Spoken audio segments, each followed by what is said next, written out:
for the people who just started watching this commemoration, today's live stream is to commemorate 6-year Yezidi genocide.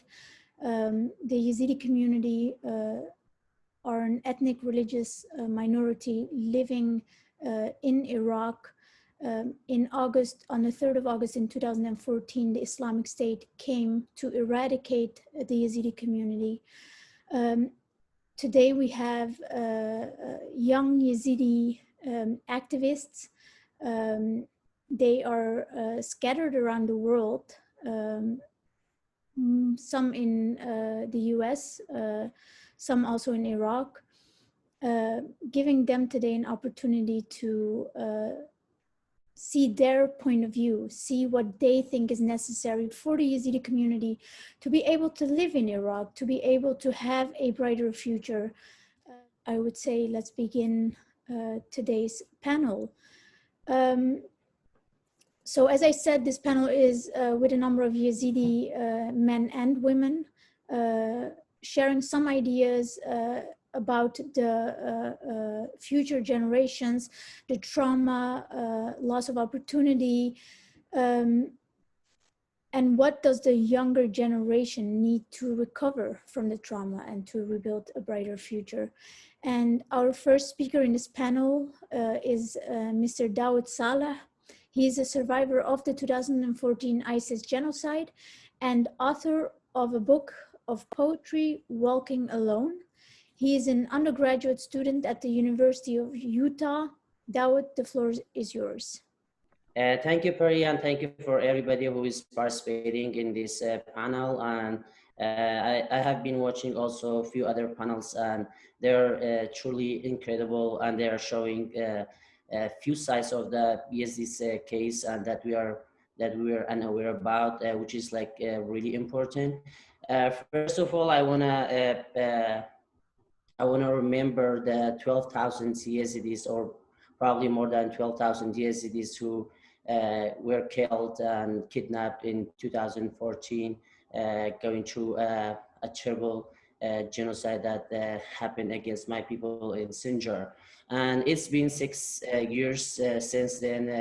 In these 6 years, we have faced displacement, and also hunger, sufferings, and a lot of trauma that living through the genocide that is still ongoing. And during this time, the last 6 years, many Yazidi young people, women and children take their lives. Many others, they fled the war zone area and try to find safety in any other countries while leaving their families behind. And many other Yezidis, they are living, they are suffering from PTSD and from trauma of living in genocide. On this day, like every year, we like celebrate the anniversary of the Yezidi genocide, and at the same time, we feel ashamed that the world is totally neglecting the Yezidis, the Yezidis people, while majority of them, 60% of the Yezidi are still living in the IDP camps, and they need help, like the necessity help for surviving. And at the same time, I want to say also that our homeland, Sinjar, is still 80% of the homeland is destroyed, and people are unable to return back to their homeland. So there are a lot that needs to be done to the Yezidi community, and to this point is like very little has been done, and we would like, as a Yezidi genocide survivor, to call and ask the international community to do more work to start recognizing what happened to the Yezidis as genocide. And thank you. Thank you, Dawood. The next speaker is Ms. Nibras Khudaida, a Yezidi activist who is currently a graduate student at the University of Creighton. She has spoken at the United Nations and focuses her efforts on education. Nibras, the floor is yours. Thank you so much, Pari, for this invitation.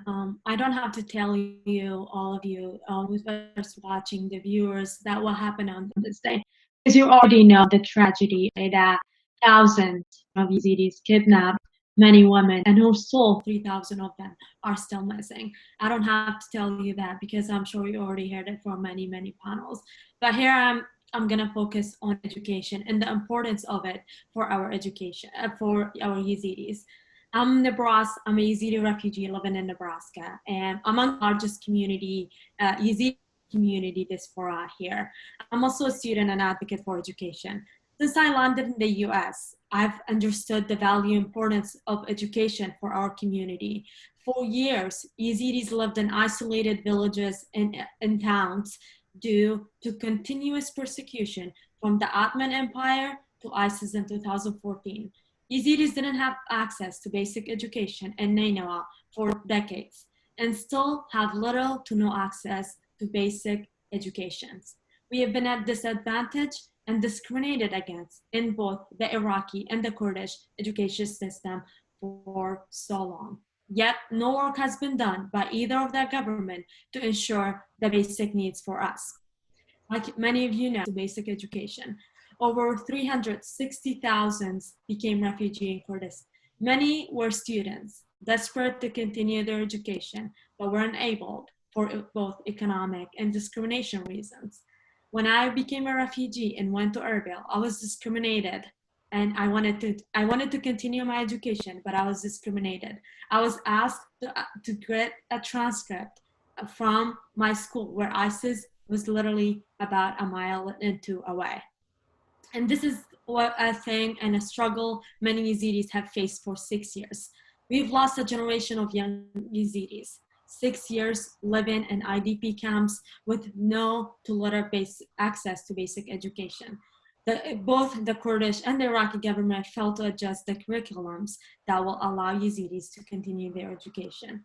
And despite that, many Yezidis, even before the genocide, have little to basic access to jobs. And we've been discriminated in the job, in the labor market for so long. And this will continue, and this has been going on even way, way before ISIS, and it's still going on. And I'm here to tell you that we've lost a generation, 6 years of Yezidis, youngs living in IDP camps. And now many have returned to Sinjar, but the basic education there, it's not gonna give them access to where they need to be. We need Yezidis. We need the young Yezidis, a young generation that will help us and that will become a change agents for this community and end the discrimination against the Yezidis. The education is the most important for all of us right now as a Yezidi, as we rebuild our homes and towns and also our life. Thank you. Thank you very much, Nibras. Now I will go for some remarks to Nawaf.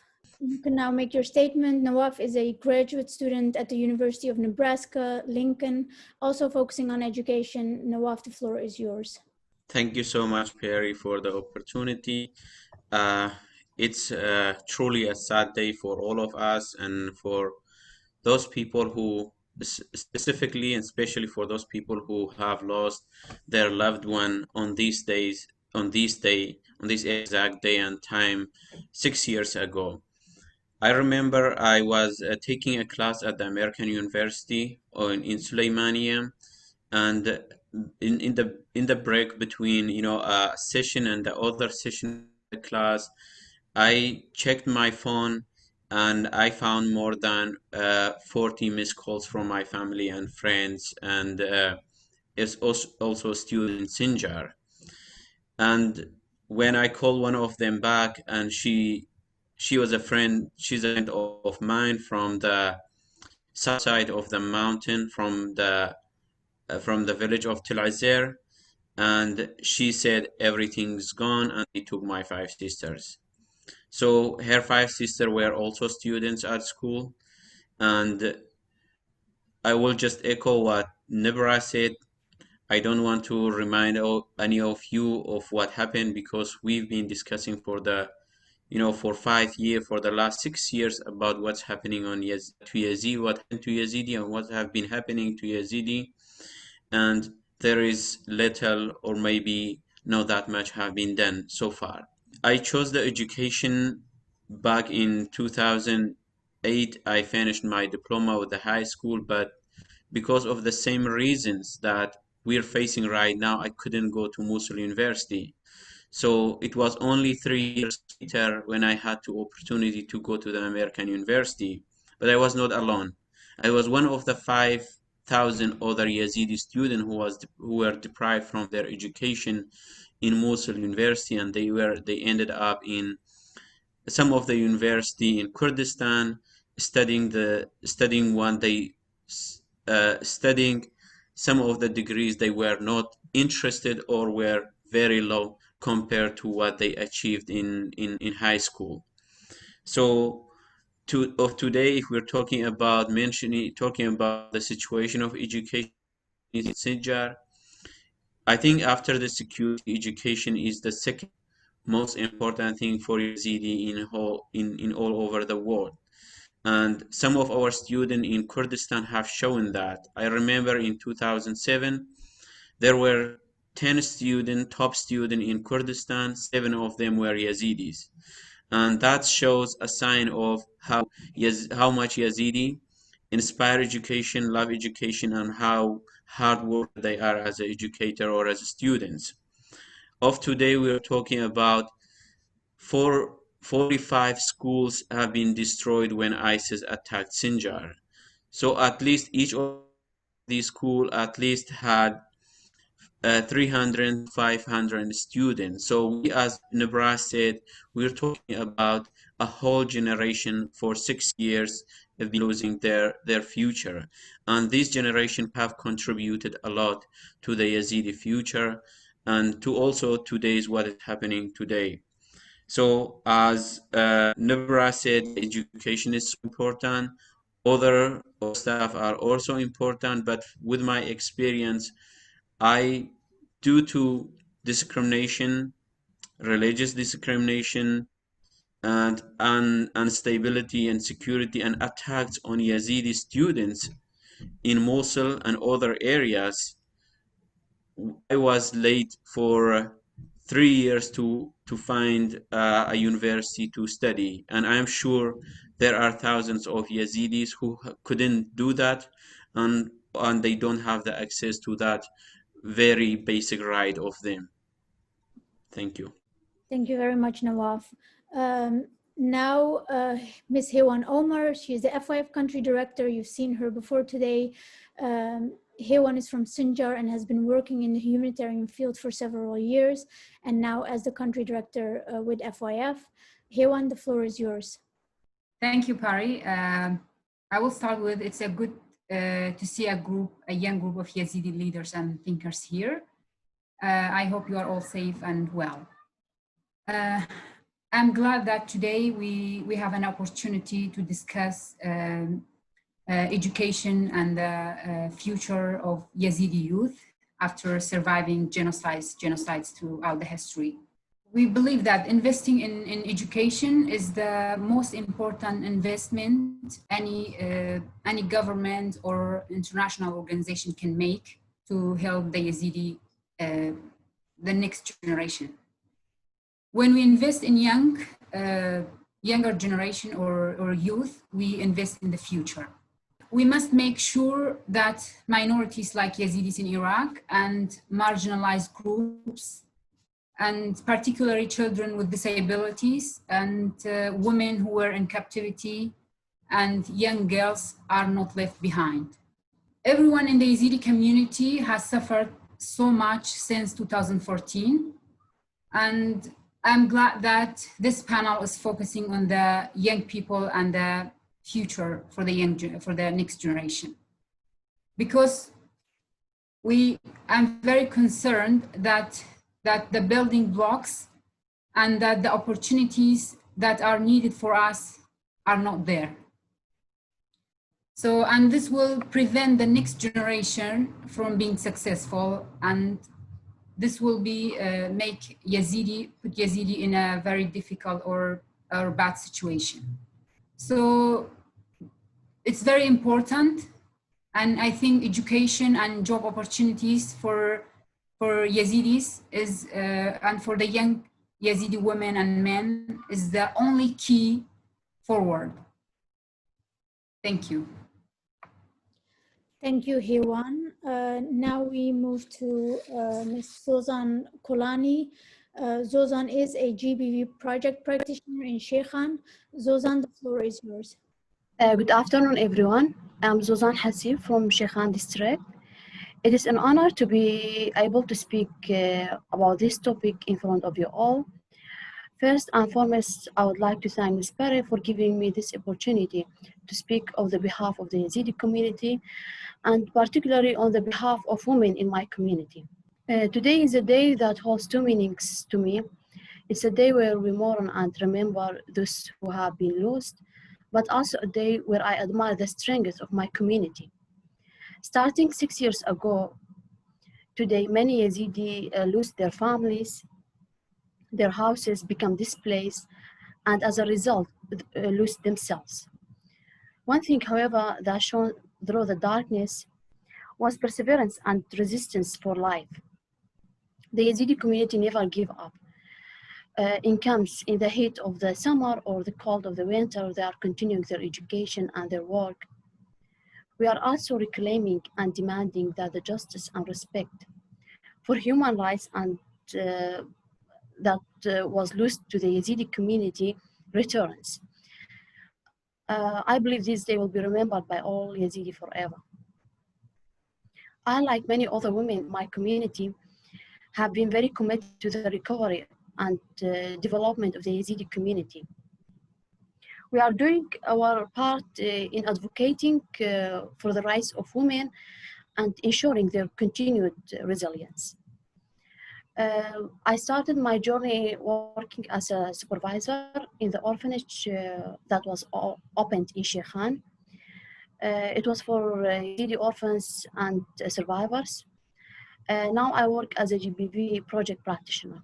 I believe now our efforts should start looking into reconstruction of life, physically, socially, and mentally. Many Yazidi women now, like those who left there, now they wanted to continue their education, especially now that has very much awareness over women's rights. I believe that continued advocacy with state authorities and also in some international events like this one, so like where people can get more about Yazidi community and also Yazidi people, are good steps forward to change the current situation and also allow the Yazidi community to thrive. Thank you. Thank you very much. So now everyone has been introduced to the viewers. I think let's go to the questions. Nawaf and Nibras, both of you focus a lot on education, as the viewers just now heard. Can you tell the audience why you do this and what aspect of the education do you think is most important for young Yazidis? And what do you think the international community should do on this for the Yazidi youth? Thank you so much, Pari, again. And I want to thank Free Yazidi Foundation for the opportunity one more time. Yes, as I mentioned some of the struggle that I had when I tried to enroll into college, I'm aware of a lot of struggles. I want to talk about, certain challenges and struggles that Yazidi students have in Sinjar, like in Iraq in general. I'm pretty sure right now there are a lot of students, I would say thousands of students are kind of hanging between the two administration, Iraqi administration, the central administration in terms of education, and the Kurdistan administration. So in terms of, transferring from one university to another, in terms of getting their certificate, their transcript to apply for jobs, to apply order for further education degrees like master or doctoral. So those are some challenges, and I think in Iraq, whoever focuses on education, this problem has to be solved before everything. And for me, that one of the reasons that kind of pushed me toward education, because I wanted desperately to just go to college. And as I said, because of the security situation, and I was one of the victims of the two education administration between Mosul and Erbil, and I had, after 3 years, I just then I had the opportunity to do that, and so that gave me an inspiration, uh, encouraging young people not to give up. During my time when I was unable to go to the university, I volunteered teaching some English and math at my hometown of Khanasor. And a lot of students, where they would ask me, what should we do? What's the benefit of education? I would always, advise them being based at what they like and being based on what they inspired by. Because to me, a successful teacher is more valuable and important to a community like Yezidis than a non-successful doctor.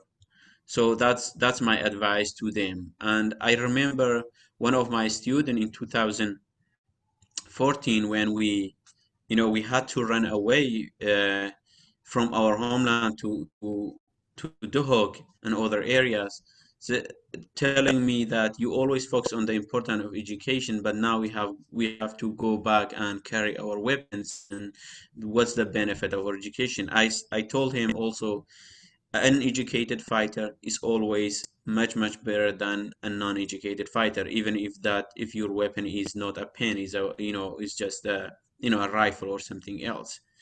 So all this, during my struggle, kind of put me in a position where I was inspired and driven to this.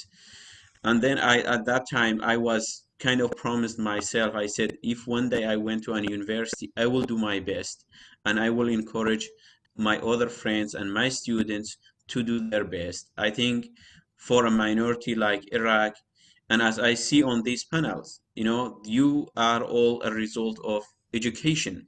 Without education, I don't think any of us would be on this panel today.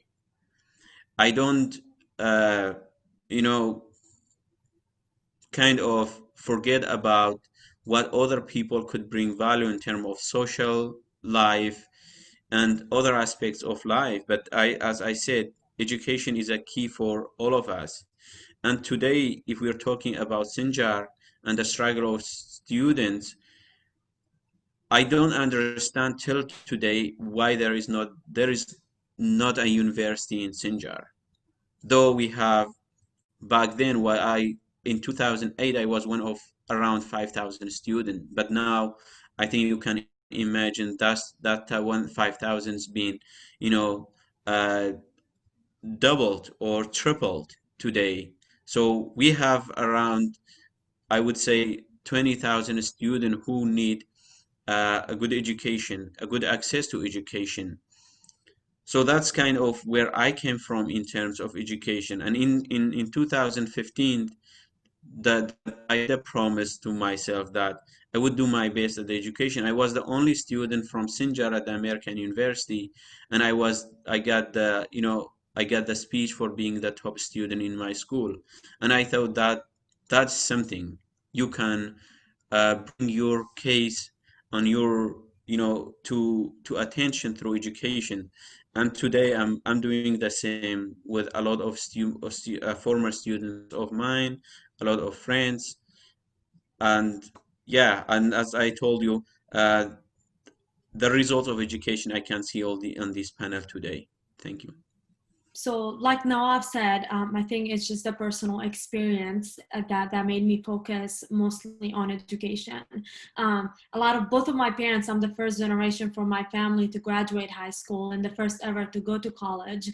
I think that could tell a lot. I just grew up hearing stories from both of my parents of not having access to education. My dad talks about the struggle between, like Nawaf mentioned, the Dawood administration. During Kurdish, we had had a Kurdish school, sometimes the Kurdish school will be removed, and the Iraqi school would be moved in the Arabic one. So for that reason, both of my parents were not able to continue their education, and that continued for me as well. In my own village, we had two separate schools. One was in Arabic, and the one that was completely in Kurdish. So being a female, beginning of it wasn't easy to go to school in those villages. But then it added up to it when I became a refugee, and when ISIS came and I became a refugee in Erbil, I didn't want ISIS to stop me. I wanted to go to school, but again, because I'm a female, and everybody would tell me that, okay, so you graduate, then what? You're a minority, you're over that, you are a female, getting a job won't be possible for you. Imagine going to Mosul, where I remember at that time, people were afraid to speak the Kurdish language going to Mosul. So these were all the struggles that kind of I experienced, and I didn't let it stop me. So in 2014, when ISIS came, I moved to Erbil. I told my dad, I want to go to school. I don't want ISIS to stop me. I know there's a brighter future. I know it's not going to be easy, but there's a brighter future waiting, and I don't want being a Yezidi stopping me. I don't want being a female stopping me. So I went to Erbil, and the first thing I tried to enroll, and the first thing they asked me is to get my transcript. There was no way possible I could get my transcript at that time, when basically my village was a front line between ISIS and Peshmerga fighters. So this is the struggle that I saw. When I first came to the US for the first time, I felt like I could go to my education without being discriminated. I could tell people I'm a Yezidi without being discriminated, because I heard a lot of derogatory comments for attending a school a year in Erbil, and that's not easy, and that's the reason a lot of Yezidis leave, because it's not easy. Like Nawaf said, there are people who receive death threats, there are students who are discriminated in the classroom, and this is the environment that a lot of students can't handle. So it's just that experience, and coming to the US, I decided to begin, because I know Yezidis have potential. I know Yezidis students, especially the young, like Nawaf said, there's a lot of potential, and it's just that they're constantly been stopped. There are barriers put in front of them for basically having access to basic education. And to answer your question about what international community, I think is just, we know the community, we know how to rebuild it. We are the young people, we know everything about this community. So a best investment would be is just to educate those young students, and so we can build our lives again in Iraq. I don't expect somebody from other communities or anybody from a foreign country to go to Sinjar and other Yezidi communities and start changing and rebuilding lives there. We know the community, we know our community. So we need the young generation, we need the young educated Yezidis, so we can go home and build our lives. Thank you. Thank you, Nibras. So for the viewers, education is definitely one of the important things for the next generation. Dawood, let's go to you. I know you are a Yezidi survivor yourself. Can you tell the audience a little bit about August 3rd and your situation? And obviously the book you wrote of poems, Walking Alone. About my book, and also about my experience going through genocide. As a genocide survivor, going through a lot of struggling, fleeing like Sinjar, being with my family in IDP camps, working with a lot of survivors. I have documented over like 100 stories of survivors who survived ISIS captivity, and coming to US, getting the opportunity to come to US gave me the inspiration that I need to do something, and writing has been always like the thing that I love to do, and I want to do something for the Yezidi community, and also to make it like a documentation for what happened to us as a Yezidis. After I arrived in US, I was like for 9 months I couldn't go to school or even work. So at that time, I decided to start working on my book, Walking Alone, and getting a collections of poetry and also description of in each chapter about what happened to the Yezidis. And at the same time, it was like a lot of yearning, a lot of emotional poetry that was taking me back to Sinjar, to my family who I left behind. And also I collected like a number of drawing or painting from like the Yezidis artists who describe the Yezidis genocide in different sites. I think it's really important that as my panelists show, that we work on different sides, whether education, whether writing, and as a Yazidi young generation, we need to bring like some concrete ideas, sharing ideas, and making a collective of information, documentation that we will need in future. Maybe not today, maybe not now, is like the international community and everybody is like ignoring the Yezidis case, but I'm sure that one day we will need all these. We will need like the young generation who are fighting for education. We will need authors, we will need politicians, and I'm like in a position that I always encourage the Yezidis not to take different sides and invest in different areas, so that we have like a young generation who is like complete from all sides, and we could all share ideas and work on our case.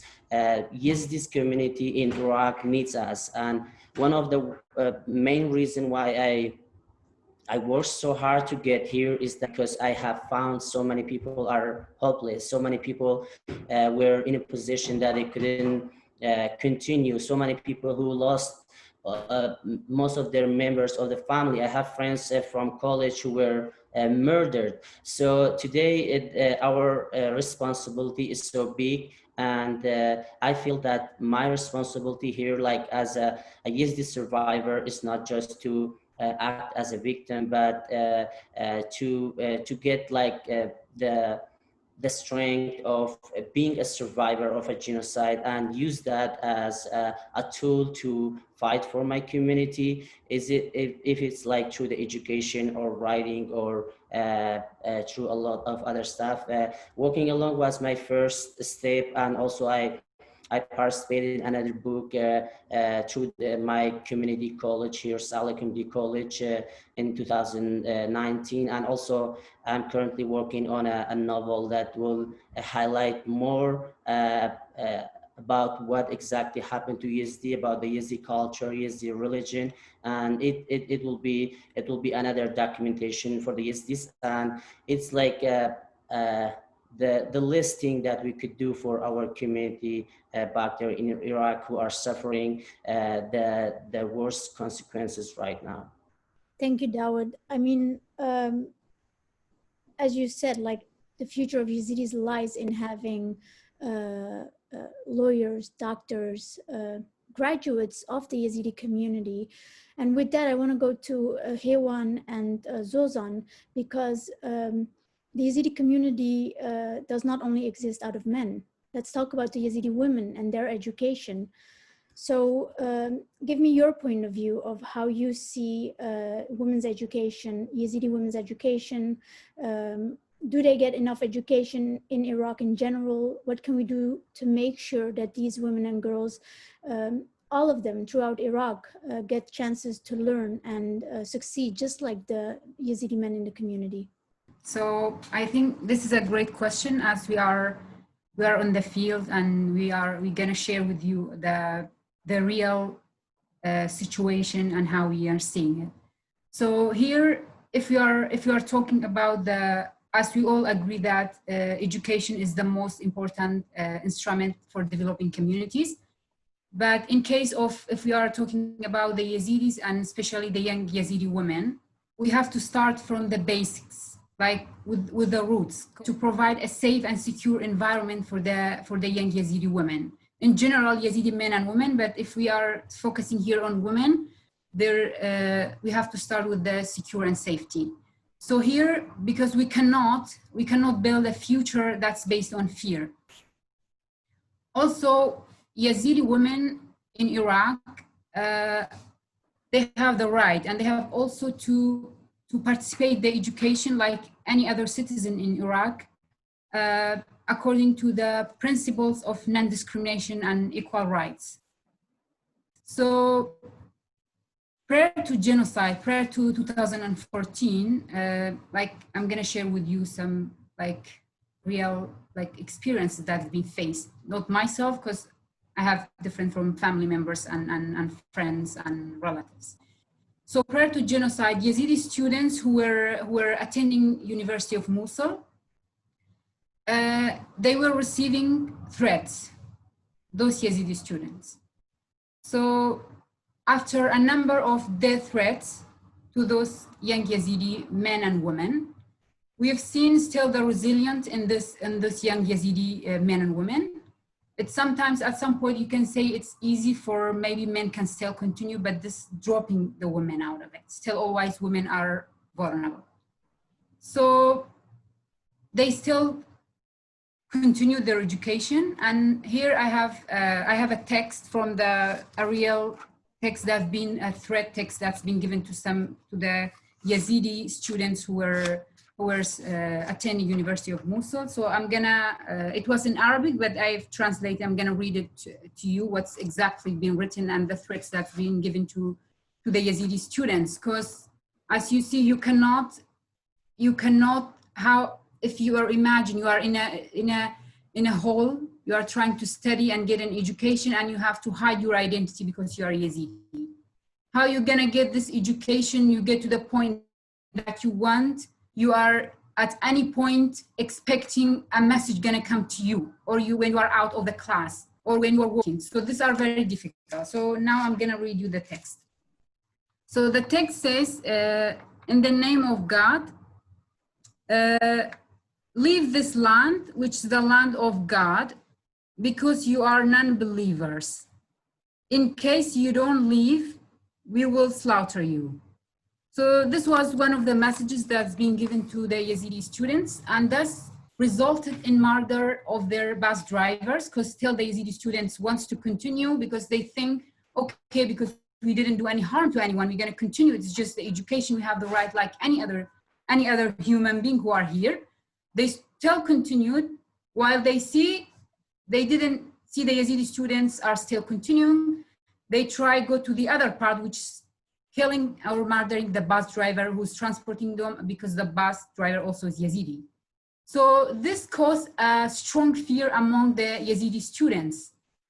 And for this, my brother was among those students. And before, this was in 2013, and he dropped off and he lost the whole future of education and he was one of them. There's many students who dropped that occasion. So this is something should be like addressed and talked about, and there should be a solution for that. Because I'm sure that if we talk the Iraqi government, or this was something they heard about it, or if so it didn't reach to the level of government, I'm sure the head of the university have heard of this threat messages. So thus hundreds of Yazidi students lost opportunity for good education, which would have helped with the future of the Yazidi, of the of the next generation, and helping them with job opportunities. As I said, education is the key for development for everyone. But in case of Yazidi, especially women, we should build a safe and secure environment so that they have equal rights in receiving education and think about their future. Also, we have, if we talk about the young Yazidi boys and girls who were returning from captivity, I have few examples of this also. We went to the outside, the non-official camp. There were some Yazidi who were like 12 or 10 years old. Only the mothers, their family, all the father, brother are being killed or in captivity. So I've seen those children, and then they will just begging someone, I want to get into the education. And the mother will tell me, just try to find how we can put him back again to the education. But here, if you are, because you lost 2 or 3 years of your life in captivity, and this child comes back, whether it's a girl or a boy, and then when he comes back or she comes back, there's a system, the education system in Iraq. Then you have, when you enter the education system in the primary school, you have at the age of 6 or 7 you enter. But now because he lost 2 or 3 years in captivity, and then he will not be accepted in the system of education. So this is also something should be addressed, because those children are also the future generation. So how, if they're not getting into this system, or if the system is not gonna change, or there's not something for them, those generation gonna lose it, because there's nothing for them, and completely it's ignored. And even that's a part that's never been talked about, other than talking about justice, genocide recognition, safety and security for Yazidis in Sinjar, stopping the genocides from happening again, accepting the Yazidis of who they are, not how they should be. All of this. So those children are also left behind. And let me, I'm gonna read a part, so how we can compare between this. Let me read a part of an article of UNESCO declarations for you. So we commit to strategic context and culturally sensitive legislation and policies to make education and training system more equitable and inclusive, means leaving no one behind. This requires that all children and youth have access to quality early childhood development, care and education, encouraging at least 1 year free and in compulsory pre-primary education, and complete 12 years of free publicly funded primary and secondary education, of which at least 9 years at compulsory. So we see that now, that I shared with you about those young Yazidi children who are gonna be a next generation, and while they are left behind. Thank you, Hewan. It is true. It is very sad and just for the viewers to understand, there are many Yazidi camps where the internally displaced Yazidis live. But because there are so many displaced Yazidis because of the ISIS genocide, there are many Yazidis living outside of camps, and they do not get the same rights that the Yazidis have in the camp. So they are even worse off, as Hewan says, the education, even like food delivery, etc., is very, very difficult. Zozan, let's go to you. So, well, in general, some Yazidi women and girls are getting chances, but there are many obstacles that they are facing. For example, some of them leave school because of marriage. So this is like a traditional, like not only in Yazidi community, while all over Iraq. So if I talk about Sheikhan specifically, like some families think that if the girl get married, so she should leave everything behind. And yeah, and now this become a big problem here in Sheikhan. Women are now regret because they left their education, and just now knew that marriage is only a part of life, not the whole life. So that like happened after that there has been many community awareness over women's rights. And now they really want some opportunities to continue their education. And some other Yazidi girls, like they lose chance for education because of the bad financial condition of their families. So, for example, if there is a family and their financial condition is bad, so they will give the priority for boys for continuing their education rather than the girls. And for the second part of the question, like what can we do to make sure that the girl and women are getting enough chance for education? I believe if there were like some governmental institutes, or maybe opening some projects for the Yazidi mothers, or not only for Yazidi mothers, while for all women who have no chance for education before. So they start to learn and to depend on themselves, and also to help their children to be raised as a new educated Yazidi generation. Thank you, Zozan. I mean, education is one part, right? It starts with education, but the eventual goal is to have a job. So let's talk about job opportunities, and let's make this a sort of a discussion, because I've heard many of you complain about like there are no job opportunities for Yazidis, especially during COVID-19. It's even worse. Nawaf, let's start with you. I would agree with you. I mean, in general, like I would say Iraqi economy is going down, but we don't have to blame that. But for when it comes to jobs, for example, in Sinjar, there is even a very lower chance to get a job there. There's two types of job in Iraq. Either you will work with an organization like an organization with like a Free Yazidi Foundation, or you will be enrolled in the military, which also that's very difficult for Yazidis, or you will be hired on a governmental salary, either as a teacher or as a nurse or a lawyer or some of these professionals. But I would say like one of the you also asked me earlier about what international community can do to build education and to provide jobs. As I said, there is already 45 schools that have been destroyed, and some of them still occupied by some of the militia. They are using as their base. So if you rebuild these schools, and for sure we will need another at least 45 more schools, because each of these schools has been overpopulated with the students. For example, I have a friend right now in Khanasor. He's a principal of one of these schools.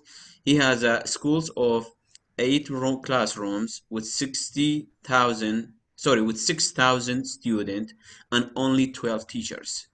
And all these 12 teachers are only him and his assistant are hired on governmental salary, but the other 10 teachers are volunteers.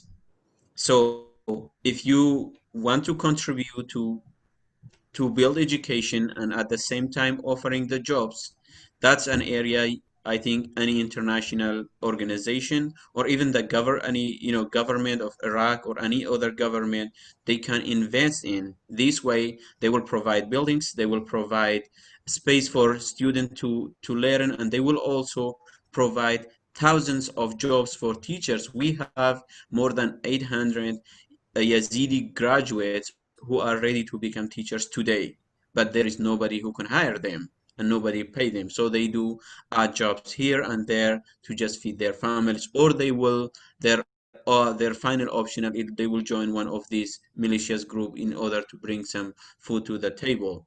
The other thing I think there is, as I said, I don't understand why there is not a university in Sinjar. If you have a university in at least one university or maybe two institutes, that will also bring hundreds of jobs to the Yazidi community, Yazidi people in Sinjar. So was just one of the area I think international community, international organization, and even government can focus on, and this will bring a lot of jobs, prosperity, and we will be having educated generation for the future. Very, very well said. So basically, if you're to the government, international governments, and also the local governments, if you're building new schools, make sure that they are sustainable, that we are able to hire and keep on Yazidi teachers, etc. And the other thing, obviously, a university in Sinjar. Why should our people travel all the way to Mosul for only getting threats and death threats and feeling miserable while they're trying to get an education? Very well said. I mean, obviously, for the viewers, you only get a chance to hear this when you speak to Yazidis, so that they can explain from their heart, their own experience, what is happening in the region. Nibras, let's go to you. Thank you, Pari. I think Nawaf, well, he said it all. As an Yezidi who experienced all of that, I think he mentions the importance of having a sustainable education in Sinjar mostly. But I think I just want to focus on the job discrimination is that, like I mentioned before, it's just Yezidis thinking that, okay, even if I graduated, I think this is something I heard a lot back in my home, even if I graduated, what's next? There's not a possibility that you're gonna get a job. So this is the main reason that Yezidis have been lacking on getting education in the first place. It's just that, okay, you're not gonna get a job after that. If there's one job available in Kurdistan, they would prefer to give it to a Kurd. If there's one job available in Iraq, they would prefer to give it to somebody else. So we don't have in Iraq, we don't have that kind of law that can give Yezidis a chance. There's can give like labor. When it comes to labor, there's no discrimination, but discrimination exists everywhere, from getting an education to getting a job. I think that's something we mentioned. A few days ago, I saw an online application for one of the Iraqi companies, and it had it asked for your religion, and I only had like 3 options, and Yezidis was not one of them. So even if you're Yezidis, you cannot even get to apply to those jobs. So this discrimination has been real and has been going on for so long. It's not just after ISIS. This has been going on for decades in Iraq, and nothing has been done about it from either side of the government. And this is something that basically put Yezidis at disadvantage. Like Nawaf said, we go to school, we graduate, but then we don't get a job. So we have to go get those lower paying jobs. We don't get hired. The government's, like said, government salaries, we usually don't get that. The Iraqi economy is bad. We get it, and we understand it's been going on for so long. But we've been discriminated as Yezidis simply for being Yezidis, not because of our resumes, not because of anything else on it, not because of experience, just simply because we're Yezidis. And this has to stop. I mean, Yezidis, we cannot just go for lower paying jobs. We cannot continue doing that. We need government, we need support from the government, either of them, either the Kurdish or the Iraqi, to end this discrimination against Yezidis in the education system, as well as in the search for a job. I think this is something that's it's the most important at this point, because if we know as a Yezidi, if I'm gonna get a job, I'm not gonna be discriminated, I'm gonna go to school, I'm gonna keep investing in my school. And this is something that both of the government need to look at. So yeah, thank you. Thank you, Nibras. We have 3 minutes left. Maybe last remarks, like what does the international community need to do? What does the Iraqi government need to do? The Kurdish government, Dawood. Thank you, Pari. I want to just focus on the last point also about the job discrimination. And I think the discrimination is real against the Yezidis, and it's happening like forever, even at Saddam's times. And Yezidi would not be accepted as like in higher position, police officer, judges, and that was like a part of like even the Iraqi rules. And this has been happening and it still exists against the Yezidis. But we as a Yezidis, we have to focus on how we can get out of that. I think the basic, the solution for that will be the international community have to work with the Iraqi and the Kurdish government in different sectors like education and also like private sectors, trying to bring, like as Nawaf and Nibras said, the educational opportunities for like building schools, universities in Sinjar, and also in the private sector, in agriculture and building factories. I think that will bring more opportunities to Yezidis in their areas, and in that way there will be no discrimination against Yezidis in their own land. Thank you for everybody, and thank you, Pari and Free Yezidi Foundation, for giving me this chance to participate. Thank you, Dawood. Zozan? So if I talk about discrimination, yeah, 100% Yazidi community, like they are discriminated. There is a lot of discrimination, like for getting a job in many governmental institute. It's not because the Yazidi youth, like they don't have good skills skills to be had in some governmental institute. It is because of the discrimination. Like there are many people that are getting hired in some governmental institutes maybe because of their relatives or maybe because of their religion. So now I wanna just say that we all should work together, like not only Yazidi youth. I don't know whether there is someone who is not Yazidi now listening to me.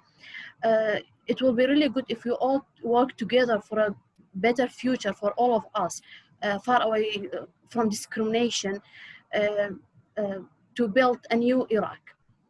Thank you. Very well said, Zozan. Hewan, one last thing, and then we can turn it off because we need to go to the next panel. I don't want to go again to the discrimination because that's something as all our colleagues mentioned.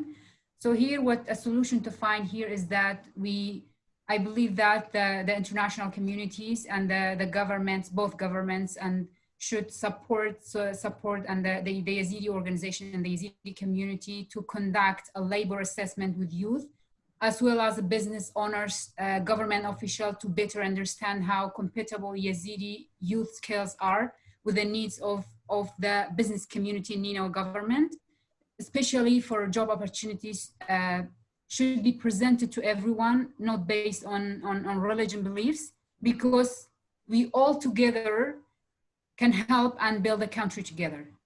If you are discriminating me, then we can see there's not gonna be peace in the world.